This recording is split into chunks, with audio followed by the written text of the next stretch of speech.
ऋषियों ने 16 संस्कार बताए हैं। पहला है गर्भाधान संस्कार, जो कि माता पिता के द्वारा किया जाता है, जो कि अच्छे शिशु की प्राप्ति के लिए यानी कि अच्छी आत्मा के आवाहन के लिए किया जाता है, जो कि शिशु के गर्भ में आने से पहले किया जाता है।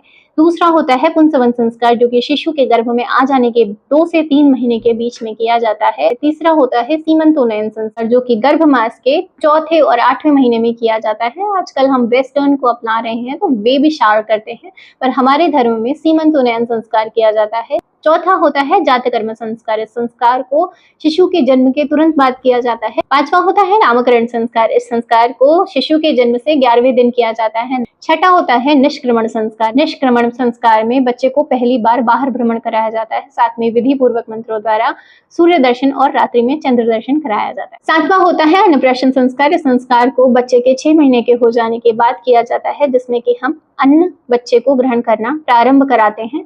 आठवां संस्कार है चूड़ाकर्म संस्कार, जिसे हम मुंडन संस्कार के नाम से भी जानते हैं। ये भी कई साइंटिफिक रीजंस की वजह से बच्चे के सारे सर के बाल विधि पूर्वक निकाल दिए जाते हैं। नवा संस्कार है कर्णवेद संस्कार, जिसे हम कान छेदन भी बोलते हैं। संस्कार में बालक हो या बालिका दोनों के ही कान और नाक के छेदन की विधि है।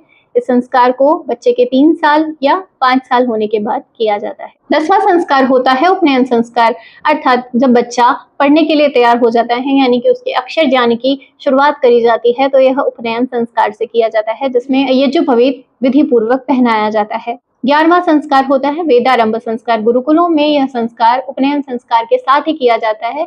12वां संस्कार है समावर्तन संस्कार। इस संस्कार को शिक्षा के पूर्ण हो जाने के पश्चात जब व्यक्ति गृहाश्रम में जा रहा होता है तो गुरु समावर्तन संस्कार को करता है। 13वां संस्कार होता है विवाह संस्कार, जो कि 2 आत्माओं के सनातन मिलन के लिए यह संस्कार किया जाता है। 14वां संस्कार है वानप्रस्थ संस्कार, जो बच्चों के विवाह हो जाने के पश्चात पारिवारिक दायित्व को कम करके समाज सेवा के लिए आगे बढ़ने के लिए यह संस्कार किया जाता है। 15वां संस्कार होता है संन्यास संस्कार, यानी कि जब हम पूरी तरह समाज सेवा के लिए समर्पित हो जाते हैं, हम अपना जीवन पूरे समाज की सेवा के लिए दे देते हैं, तो उसके लिए संन्यास संस्कार किया जाता है। और 16वां संस्कार, जो कि एक अंतिम संस्कार है और अंतिम संस्कार जिसे हम अंत्येष्टि संस्कार बोलते हैं, जो कि शरीर के मृत हो जाने के बाद शरीर को 5 तत्वों में विलीन करने के लिए यह संस्कार किया जाता है। सारे संस्कारों को अगर आप डिटेल में समझना चाहते हैं तो इसके लिए मैंने लॉन्ग वीडियो बनाई है, और साथ में अगर आप पढ़ना चाहते हैं तो उसके लिए यह संस्कार विधि पुस्तक है, जो स्वामी दयानंद जी द्वारा लिखी गई है। ओम नमस्ते।